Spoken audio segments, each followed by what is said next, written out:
We are born free. And we will die free. The time in between, though, that's complicated.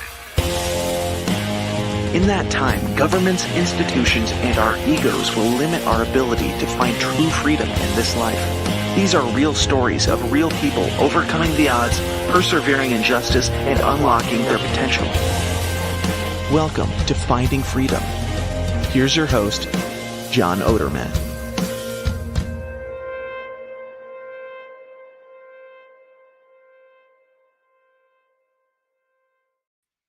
What is up, everybody? Welcome back to another episode of Finding Freedom right here on the Lions of Liberty podcast network. I got a great guest to introduce in just a moment. He's a returning guest with a new book out.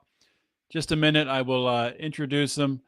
Before I do that, I want to remind you, this show is brought to you by one of my favorite entrepreneurs, Stephen Fox and Fox & Sons Coffee. I originally I planned on drinking a cold brew during this show, but I finished it. It was just too good. I couldn't just sip on it long enough. I just drank it too fast, which is the case with most things I drink, from water to cold brew to beer. I just drink things too fast. But I got the coffee right here. It's probably can't see it on the camera, but for YouTube and Spotify people, Rumble people, it's the Ethiopian coffee bean that he has. It is delicious.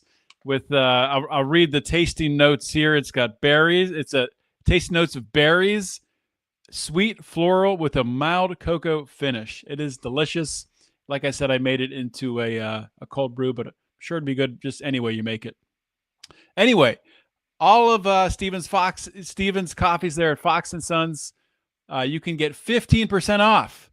15% off if you place an order of $40 or more by using promo code John at checkout. And that website is foxn, the letter N, sons.com. 15% off, promo code John, John. All right, let's get into today's episode. My guest today is C. Michael Pickens. This is Michael's second time on Finding Freedom. He might have been on before that too. Maybe I'm missing the time. Could be second or third time. Anyway, great to have Michael back on the show. He has a new book out. It's called The Liberated Mind. It's a practical guide to reprogramming the subconscious and reclaiming personal power. Michael has over 20 years of experience in sales psychology and personal development. He helps entrepreneurs break free from limiting beliefs and live with purpose, clarity, and consistency. Welcome back to Finding Freedom. Hey, thank you so much, John. I'm excited to be here. Yeah, great to have you here. And for those who don't know you in my audience, maybe you could give a little introduction about yourself. What kind of brought you into this personal development space? I know it's a crowded space, but I think you found your own little niche in the space here. Yeah, well, it first started with politics. We've talked about this in the past. The Ron Paul campaign, back in 2007, 2008 was what really woke me up to a lot of the lies that the media and the news were talking about, right? And it was that first Republican debate back in 2007 where he had said, the terrorists don't hate us because we're free and prosperous. They hate us because we've been over there bombing them and meddling in their business since 1953. And I was watching that as a neocon, quote unquote, neoconservative, supporter of the war on terror. And after 9/11 and after all that stuff, yeah, we need to go over there. We need to bomb them. And realizing there's other perspectives that I did not know about.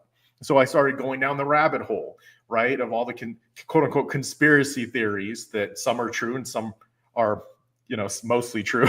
But learning that, hey, we've been lied to about lots of things in our lives. And it's not just from the news media, but we've been lied to from our parents and maybe from our teachers and from society on the capabilities of our minds and of ourselves.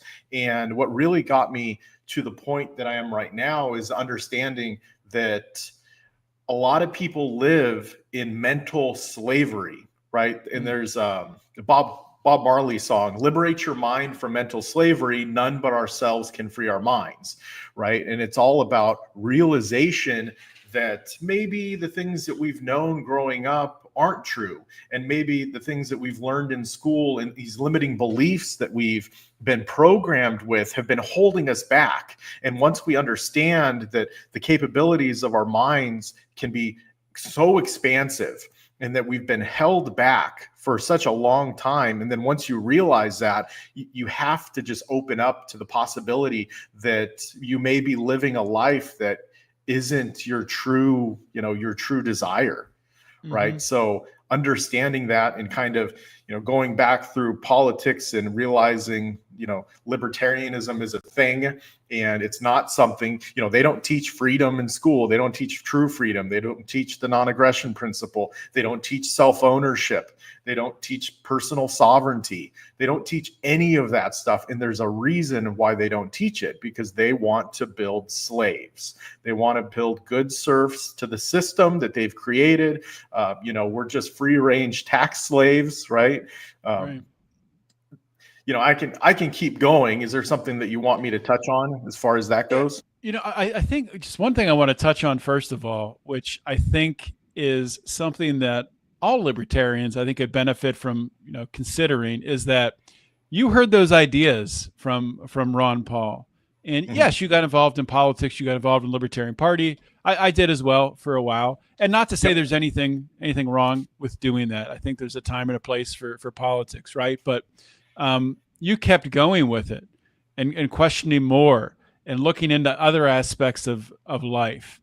And I think that's so important. I think so many libertarians get caught up in just the political realm and just get angry, just get mad, right? And that's kind of a form of a mental prison in itself, that you just kind of get stuck criticizing what's happening in the political world, and you don't stop to think, hey, wait a minute, what can I do to change my own reality, right? What can I do to affect change in my own life? So if someone's listening to this right now and maybe they're in that space where they've just been, they watched Barack Obama and Joe Biden or I guess Barack Obama, Donald Trump, Joe Biden, and now Donald Trump again, just kind of frustrate you with, messing with our liberty, with messing with our personal lives. And maybe they're looking for a way now. What can I do? I'm sick of the political realm. I want to make some changes in my life. What kind of advice would you give as like a starting point to someone like that? Yeah. So when I was coaching and training candidates and activists, I'd always tell everyone, do what you can, when you can, with the resources you have, and be satisfied with it. Right. And after the 2016 election, we were going for major party status here in Washington state, and we didn't get it. And I kept doing some training and coaching for candidates on, mental resistance towards fundraising and resistance towards giving speeches and making the phone calls you need and making the content and doing all that cool stuff, right? Got me really thinking, if I just applied all this stuff that I know about sales and speaking and making the calls, if I applied it all to entrepreneurship, I could be successful. And that's what I did, learning entrepreneurship and building a business from scratch, botanical enlightenment. We talked about that, and learning the sales aspect of it, learning the manufacturing aspect of it, learning supply chain issues. Like if you can take that same passion that you have for politics and then apply it to a business, apply it to your own personal life, you could make some rapid advancements and then get yourself in a position that you could run for office and be effective. The hardest thing that I found is that there's so many activists and candidates that want to make an impact. It's all about making an impact. You want to do something good, right? But they just don't have the resources to make it happen. You run for governor, and if your finances aren't at a position that you can fund your campaign, you're just going to be spending your entire time begging for money or quote unquote asking for donations, right? And you could be effective. You look at Larry Sharp. Larry Sharp, he was raised probably the most amount of money any libertarian gubernatorial candidate in the history of the Libertarian Party, which is great. But not everyone is going to be at that level. So, for example, myself, I built a business up. I am now in a position where I could run for county commissioner here, which is my plan. I don't know what I'm going to run as, though, if I'm going to run as Libertarian or Republican or even something new.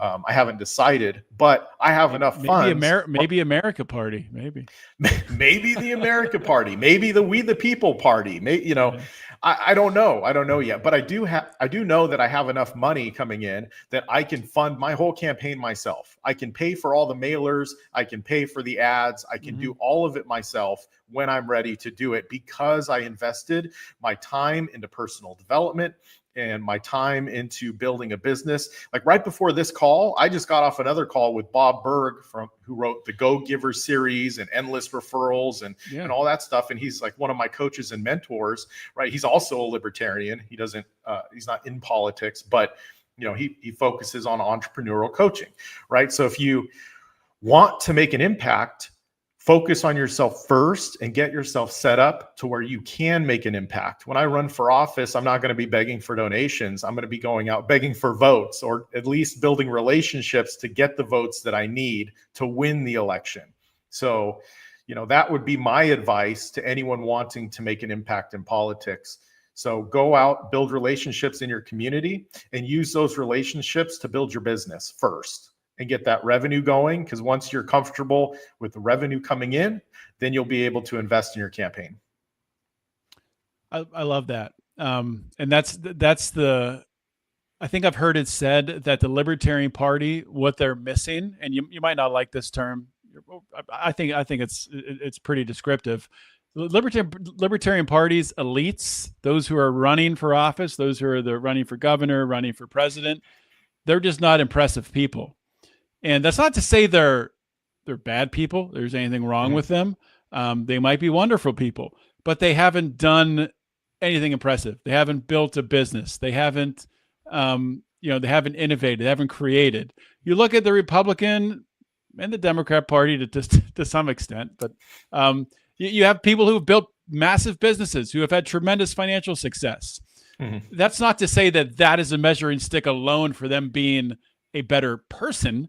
But when you're talking about the political realm, that level of being an elite, showing that you've done something, I think goes a long way in getting trust from voters.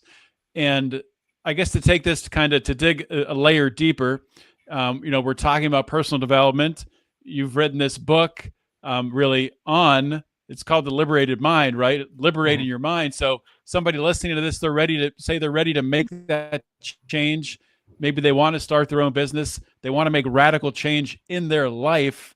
What are some ways to do that, like systematically, to start to make radical change in your life that you talk about in the book? Yeah, so I think the first step is to understand the true nature of our subconscious minds. The idea that we could modify our belief structure at any time suggests that our identity is not fixed, right? It's not a fixed entity, right? But something that's fluid and adaptable. To realize that who we are is the sum of our beliefs, our habits, and our perceptions.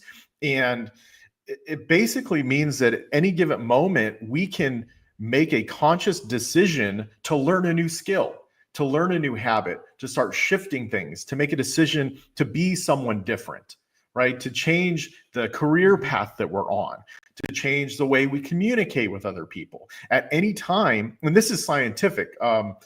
Neuroplasticity, right? It shows that the brain is malleable and can form these new belief structures if we focus our energy and apply ourselves towards it.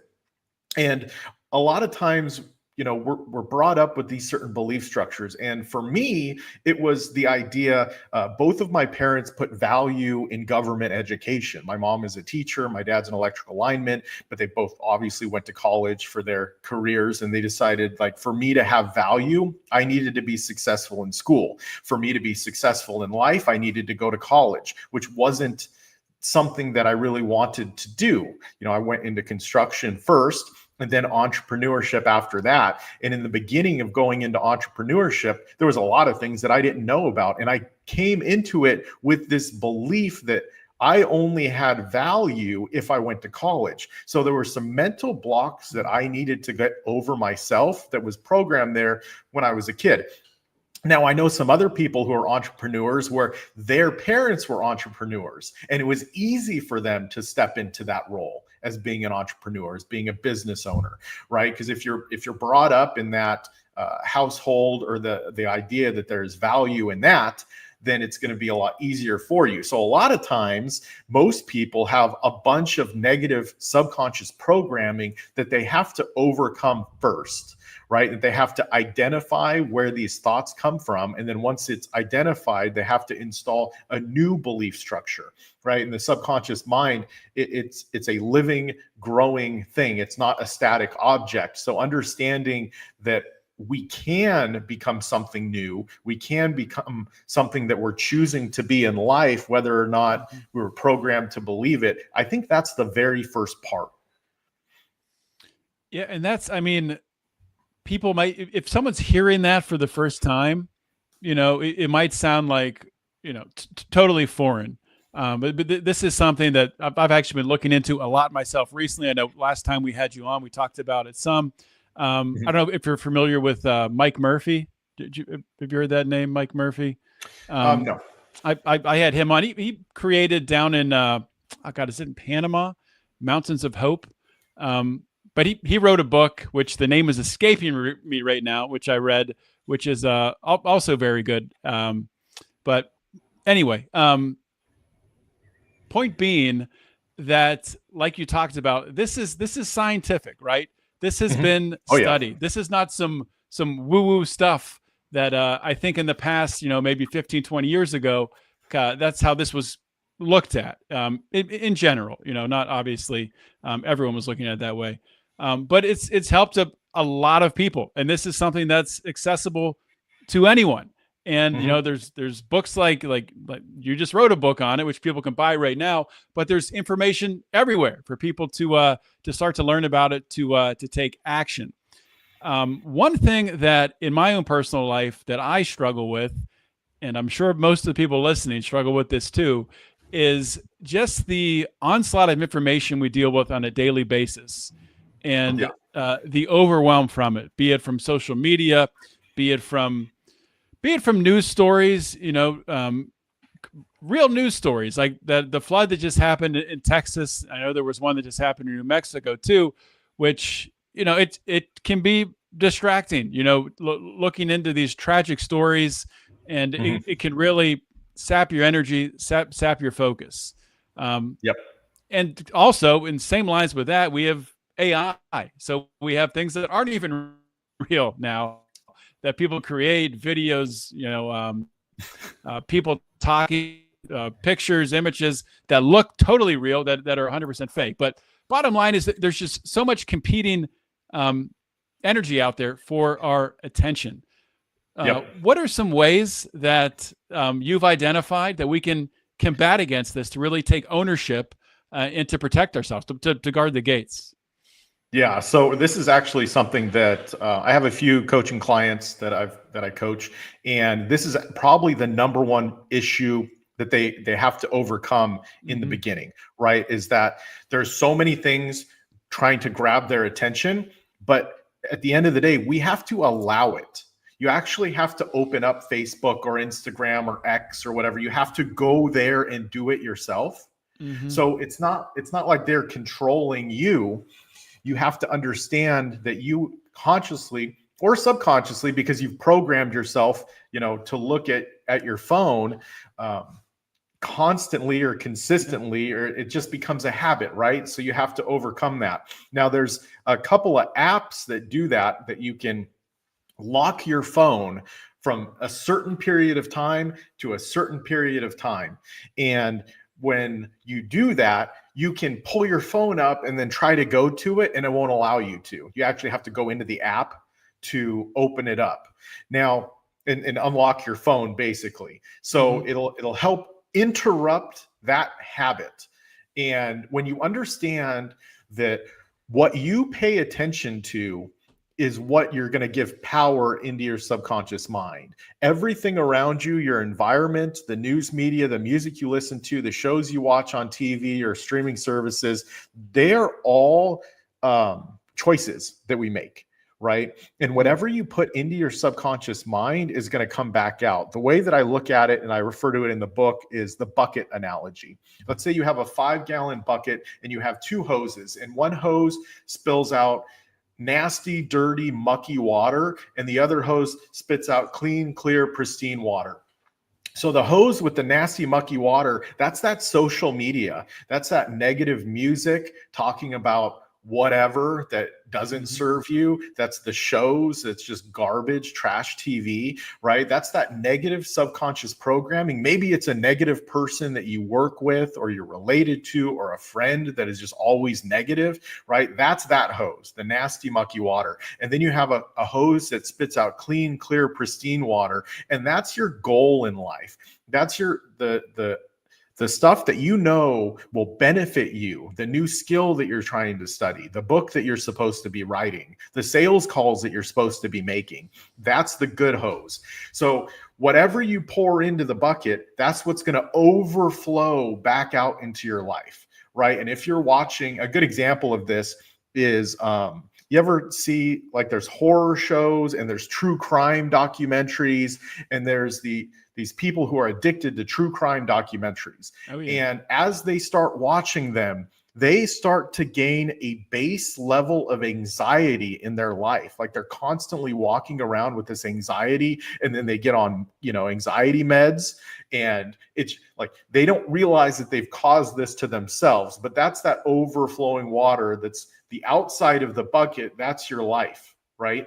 Mm-hmm. So you have to make the decision. Now, in the very beginning, when you make a decision to put the clean, clear, pristine water in, you got to realize, like, if you've been watching that stuff for years, you've got a layer of sediment at the bottom of that bucket that is thick, right? So you're putting in the good stuff, the positive affirmations, the positive things in your life. You're starting to refocus. However, you're still going to have some of that sediment continuing to come out, right? And it may take weeks or months or years for all that negative stuff to come out. You just have to remain consistent on the good stuff and putting it in your subconscious mind. So you mentioned that, those negative, it could be negativity, can come from people, can come from shows, can come from social media, whatever. Yep. It can be really difficult if it's, a negative person, somebody that's very close to you that you need to either remove from your life or find some way to mitigate that flow of that water, right? Yeah. So, I mean, you've mentioned that, you have clients that deal with this. Like, do you have a method or, some guidance on how to deal with that? If it is, maybe it's a lifelong friend that you've always had that, you want to still be there for them, right? But you want to kind of cut off the negativity. Yeah. So you just have to be very honest with them. And I have a client, for example, he wanted to be a writer. That was his goal, is to be a writer. And he was dating someone that she used to just want to sit on the couch and watch TV with him. She wanted him to participate in what she was doing. And it was really getting in the way, because it's like, dude, you got to put in hours of time. And he worked full time when we started. And it's like, okay, well, you can't write between 7 a.m. and 4 p.m. because you're at work. So you have to put in, 2 or 3 hours or 4 hours of writing time in the evening, or get up early. And that he wasn't going to do that, right? He didn't want to get up extra early. So in the evening, like, he had to put that time in. Well, if he had his girlfriend at the time that was wanting him to invest his time with her watching TV, which wasn't going to help his goals. So eventually he had to just move on from that relationship, communicating that to her. But see, she didn't want to be in a relationship with someone who was going to divert his focus, for hours on his own things. She wanted someone that would be a companion to her. Right. So they both realized that they were not good for each other. They were not compatible for each other. And just to give you an idea, he's now written 9 books. He over the course of the last couple of years. This year, we set a goal. He wanted to write a book a month. We just did an interview. I just interviewed him, and he's written 6 books. His 7th book is going to come out this month, and he's stuck with it. And I'm going to interview him again at the end of the year, and he's going to continue with it. So he's been able to quit his full-time job. He's been able to write full-time, create a new income for himself, and create this new vision of who he is, a new belief structure. He's a writer, right? That's who he is. And if he does not write during the day, it's like, this is how he equated it to. It's like he didn't brush his teeth in the morning. Do you ever get a feeling like if you don't brush your teeth, like there's just this feeling like, I got to brush my teeth. I got to brush my teeth. I have it after I eat, right? It's like, oh, I got to brush my teeth. There's stuff in my mouth. That's the feeling that he has because his subconscious mind has now been programmed. That's what he does. He's a writer. And if he doesn't do that, he has this weird feeling. He went on vacation and it was like he had anxiety during vacation. And there were times during vacation that he just pulled out his laptop and started writing. It was like an itch that he needed to scratch, right? And that's super positive. At the same time, if he's trying to relax, it's not so positive. But, he's been able to create a new source of revenue and a new career for himself. So it's crazy. Like when you talk about, and really when you're talking about a person, they're like in a relationship, it's really easy, I think, to demonstrate that you need to sometimes in life in order to build a new reality, right? You have to physically remove something from it. And that can be painful, right? That can be extremely painful. So I think a lot of times with success, in any form, business success, health success, exercise, whatever, there's going to be pain associated with it, right? So can you talk a little bit about the pain that comes through transformation, and really some of that should be expected?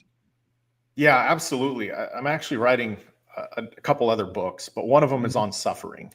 And this is a big concept in religion, having to suffer for what it is that you want in life. And you go to the gym, if you want to be physically fit, you're going to have to sweat.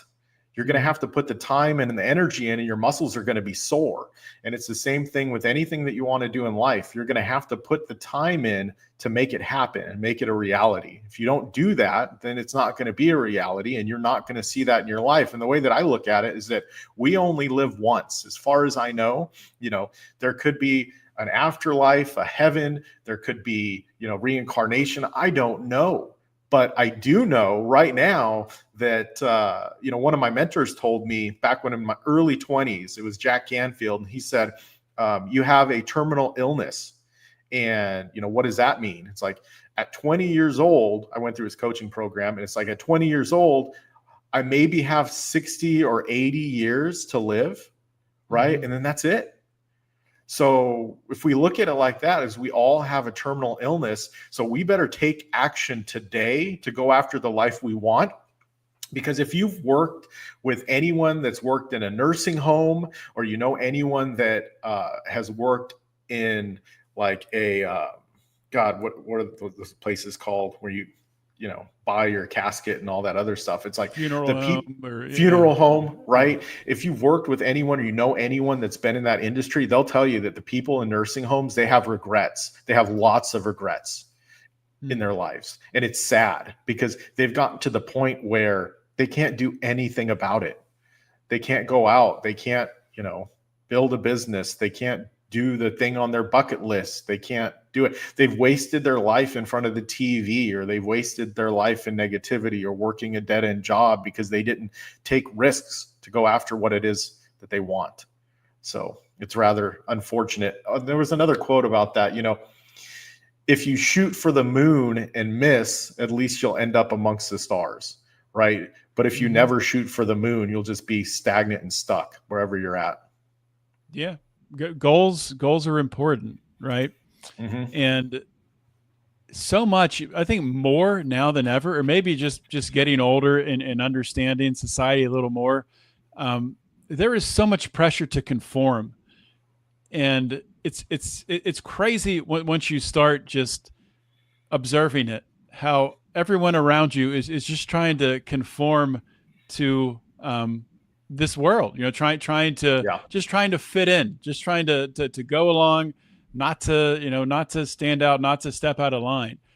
And as libertarians, I think you and I just kind of naturally, I think a lot of people who are drawn to libertarianism, maybe everyone, there's kind of a natural counter to that. We're kind of drawn to not conforming. So Sure. do you think that people like us, maybe are, I guess, more adaptable in this way, that we are maybe more adaptable if we identify that we need to change, that we're able to make these changes to our subconscious mind and make these transformations in our life? Yeah, absolutely. So I've learned to be less confrontational, right? Mhm. And with people in public, and understand that there was a time where I didn't know about the true nature of government. I didn't know about how Yeah. oppressive the laws were. I didn't realize it. I thought bombing people in the Middle East was a good idea. There was a time. So I always like to approach everything when dealing with someone that I don't know with kindness and understanding, because there was a time where I was there. And there's another quote: a man convinced against his will is of the same opinion still. So if you go out very confrontational and angry, you're never going to convince anyone of anything, right? I'm currently volunteering for a couple campaigns where the candidate might win, but I'm helping them. We don't agree on everything, but if he does get elected, like, he's going to be more apt to listen to me if I say, hey, why don't you vote this way? And here's why. But it's because I built a relationship and been a friend, and didn't just come out like attacking him right away. Like, or sometimes libertarians do that. They'll go, okay, we agree. Oh, we disagree on this. Fuck you. And just go after them like, oh, we disagree. 100%. Yeah. Instead of focusing on all the areas of agreement. And then when there is a disagreement, be like, okay, well, yeah, we'll talk about that later. All good. You're my friend. All good. And you say things like that. And, you build a relationship. And once you have that relationship, then you can convince them of something, or you can introduce new information and say, hey, man, I care about you. I just look at this issue differently. Would you mind taking a look at it with me? And they're going to be open to it. And maybe you can convince them at that point, right? But there's no way you're going to convince anyone if you come at them angry and confrontational. Absolutely. So, yeah. Yeah, and I think there's a lot to that. I was kind of reminded of it recently by I forget the guy's name, Zoran, the mayor, the guy who just won the Democratic nomination for mayor of New York. We just did a show about him. Mamdani, Zoran Mamdani, I think is his name. Anyway, this guy, obviously, he's a socialist. He's a communist. Totally disagree with him on pretty much everything. But when you look at the guy and the way that he relates to people, he's always seems to be happy. He's smiling in front of the camera.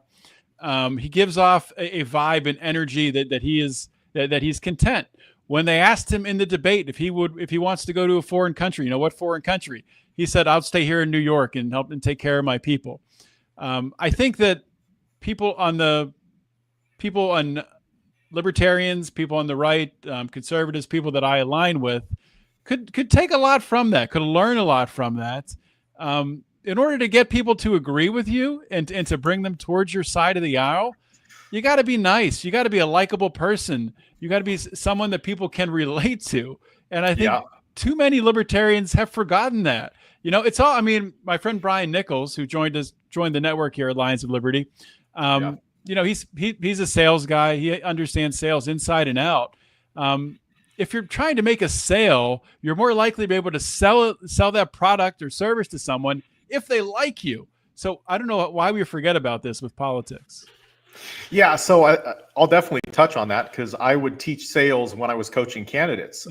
People who vote for you, that's a sale, right? And they'll only people will buy from those they know, like, and trust, right? So first, I got to get to know you. And then they got to get to like you. And then once they trust you, they'll vote for you, they'll donate for you, they'll volunteer for your campaign. And this guy in New York, he's done a great job of that. I've watched some of his videos on marketing and all of that other stuff. And it is a very attractive campaign. He is very charismatic. I don't agree with him on his positions at all whatsoever. But I was watching this stuff. It's like, okay, I can see why he got elected or why he's about to be elected. I can see why he won the primary, right? It's easy to see that once you understand these concepts in business, know, like, and trust. So, yeah, for sure. So let's for the last couple questions here, let's turn and look forward into the future. Yes, a couple questions about the future. So AI obviously having a huge impact right now, today, right, in our lives, everything we do. How do you see AI impacting business entrepreneurship going forward? Obviously, it's making. We're already seeing today it can make our lives easier. I can create a reel of this interview in 2 minutes after we're done recording. It's incredible. But when we look at, for example, like we were talking before about distractions and social media and negativity. Do you see AI being, encouraging more of that potentially? Do you see AI as being a tool maybe used to block it out? Just what kind of vision do you have or do you see AI having in the next 5-10 years? Yeah, so you can use AI to your advantage. It can help you streamline things, like you said, with making clips from this podcast interview, right? So there's some advantages there. You can also program AI to give you positive reels. I get a ton of positive reels on Facebook when I look at it, or I get nature reels, things that I enjoy, because whatever you hit you're going to get more of. Whatever you're watching and paying attention to, you're going to get more of. And that's the AI algorithm. So you have to use it to your advantage, because sometimes, it feels good to just binge some reels. You've worked a long day, but what you binge on is what you're going to program your subconscious mind with. So if you train AI to give you the good stuff, right, to give you motivational stuff and sales stuff and nature stuff and whatever, and then you just skip over the stuff you don't want to see, you will train that algorithm. So it'll help there. However, at the same time, you have to control it. And I don't think AI is going to completely replace what people can do. AI is never going to replace you. It's never going to replace me. I can get on a personal coaching call with someone, and AI is never going to replace that. Yeah, you could possibly plug things into ChatGPT and it can kind of tell you what to do, but it's never going to replace that personal connection, because deep down, that the AI does not have a soul. And the person that I'm talking to, you have a soul. You're a real person that I can communicate with and build a relationship with and get to know and like and trust and all that good stuff. Whereas the AI is just going to spit information back and content back. And we're seeing now that content and information may not always be true, may not always be accurate. So AI could be lying to you. So I don't know. It has its benefits, but at the same time, I don't think it's going to replace the personal connection. And when I was just interviewing Brian Nichols on my show, and we talked about this. We talked about the personal connection, going out and shaking someone's hand and building that relationship. And AI is never going to replace that. Elon Musk might have his robot that's in your house and cleaning or doing whatever for you, but it's still not going to replace that. And it's just a weird thing that people are going to turn to AI. There's like these AI like boyfriends and girlfriends and things like that. That's scary. That's the most scary stuff to me. It is. Yeah. It is. And it'll still never replace that human connection. Never replace the human connection. The human connections are harder because it's not going to just do everything you want, right? You're going to have to make compromises and you're going to have to connect with them and all that. But AI isn't going to replace that. I do think when it comes to business, those who continue to put that human connection first, meet in person, actually physically sit down in a coffee shop and, meet someone in person, make that actual phone call, pick up the phone. People who can master that I think it's going to become more and more of a superpower, because I think people are just going to start to lose those skills, unfortunately, as they lean more on AI. That's one of my fears, for sure. Yeah. So, How to Win Friends and Influence People by Dale Carnegie, right? He was the one that said that quote, a man convinced against his will is of the same opinion still, right? These are skills that we all have to learn if we're looking to advance our lives, our careers, our personal development, anything else. And we have to become quick at learning the new skills. Back in the 70s, there was a psychological concept called the 4 stages of competence by a guy named Noel Birch. And the 4 stages of competence, it's where the first stage is unconscious incompetence. And that is, you don't know what you don't know, right? We were talking about this a little bit earlier, when there is something that popped up. Ron Paul saying they don't hate us because we're free and prosperous. They hate us because we've been over there since 1953. That was unconscious incompetence. I didn't know what I didn't know. Right. But now, once you've realized that, you have to make a conscious decision to go down that rabbit hole or to learn more about it. People may be listening to this podcast for the first time, and some of these ideas that I brought up about subconscious reprogramming and how the subconscious works and all this stuff, now that they've heard it, they have to make a conscious decision to look it up. They have to buy my book, or they have to sign up for a free coaching session, or they have to do something, right? And that's conscious incompetence.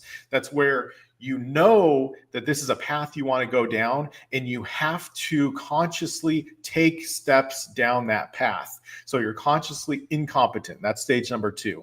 And then stage number 3 is conscious competence. That means you've now taken multiple steps down that path. It has started to sink into your subconscious mind, but you're still kind of having to pay attention to it. You're having to put the time into it. In the subconscious reprogramming stuff, like with Chris Armitage, who, he's written 9 books. In the beginning, he had to really apply himself until it became ingrained into his subconscious mind that he was a writer, right? So the next stage, number 3, is conscious competence, where he's now writing competently. He's cranked out a couple of books, but he still has to really, set his alarm. He's really got to put his time into it with anything. And then the last stage is unconscious competence. And that's where it gets to what I was talking about, where if he didn't write, it kind of felt like the same, like he didn't brush his teeth. You know what I mean? But it's become who he is as a person. Now, these steps take time to get there, months, if not years, to go through these 4 different stages. Now, with subconscious reprogramming and affirmations and binaural beats and hypnotic suggestion and auto-suggestion, it can speed the process up so it doesn't take years. It might take 6 months. It might take, 8 months or 9 months, whatever it is. Right? But you can speed up that process. So you're learning these new skills faster. You're becoming the person you're choosing to be faster. You're becoming that writer or that, top salesperson, or, insert skill or insert whatever your goal is here. You're becoming that faster. No, that makes a ton of sense. And I don't think I've heard that before with the progression. That makes a ton of sense. Very very relatable. I did want to ask you one more question here. I know we're over on time. I'm sorry, go ahead. Yeah, so there's actually a story that I just remembered. I included it in the book. It's about Frederick Douglass, right? And it applies to these 4 stages, because if you look at Frederick Douglass's life, and for those who don't know, he was a slave, right? He wrote an autobiography, Frederick Douglass, A Life of an American Slave. I think that was the title of it. But in that book, he got sold to a family when he was 8 years old. And he was a house slave, and he worked directly for the mistress of the house. And one day he was listening to the mistress read the Bible, and it was a complete transformational experience for him, because she was looking at this book, words on paper, and she was reading it out loud, right? He had never seen that before in his life, reading the possibility of reading. He asked her to teach him how to read, right? So there's that unconscious incompetent. He didn't know what he didn't know. He was awakened to that. And now he asked her to teach him how to read. So she started to teach him the alphabet. What happened was the master of the house, her husband, learned that she was doing that.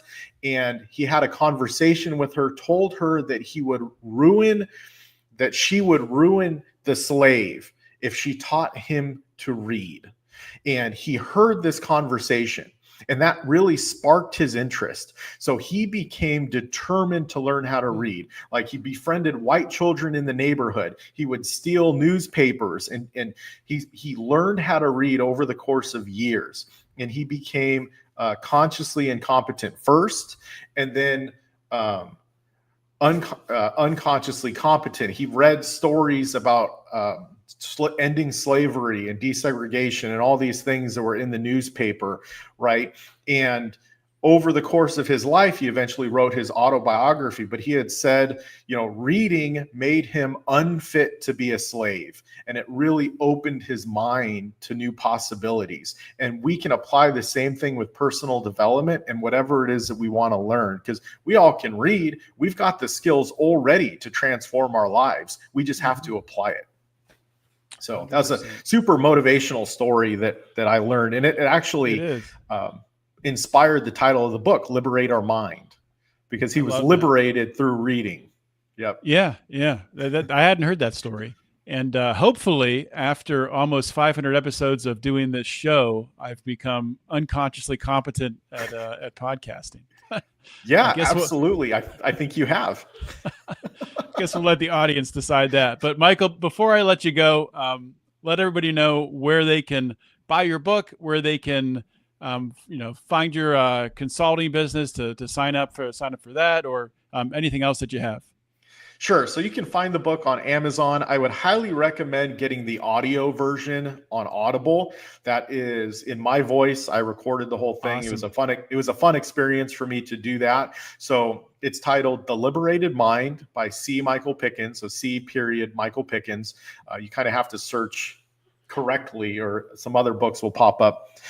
So there's that. And then you can learn more about my podcast is liberatedmindpodcast.com, and you can reach me directly on that website. And I do coaching, not a whole lot of coaching because I am busy, but if there's anyone that is interested in a crash course, I do a 90-day program. So 3 months of, coaching on whatever it is you want to do. We'll go over subconscious programming and negative habits from the past, and then we'll start imprinting some new programming on what it is that you want.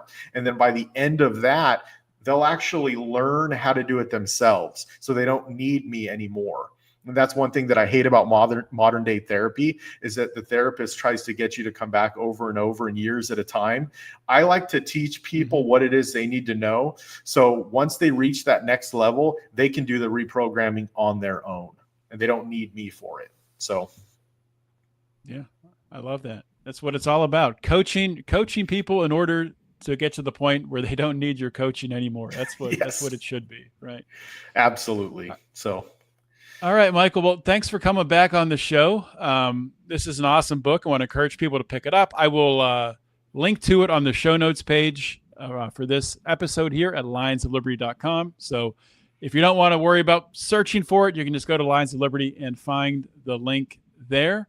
And that's all I got, Michael. Thanks for coming on the show, and we'll talk soon. Yeah, thanks so much for having me. Appreciate it. All right, bye now. All right, that's a wrap, guys, for today's show of Finding Freedom here on the Lions of Liberty Podcast Network. As you know, we have multiple shows on this network now. We have this show every Monday. Every Tuesday, we have the Lou Perez podcast.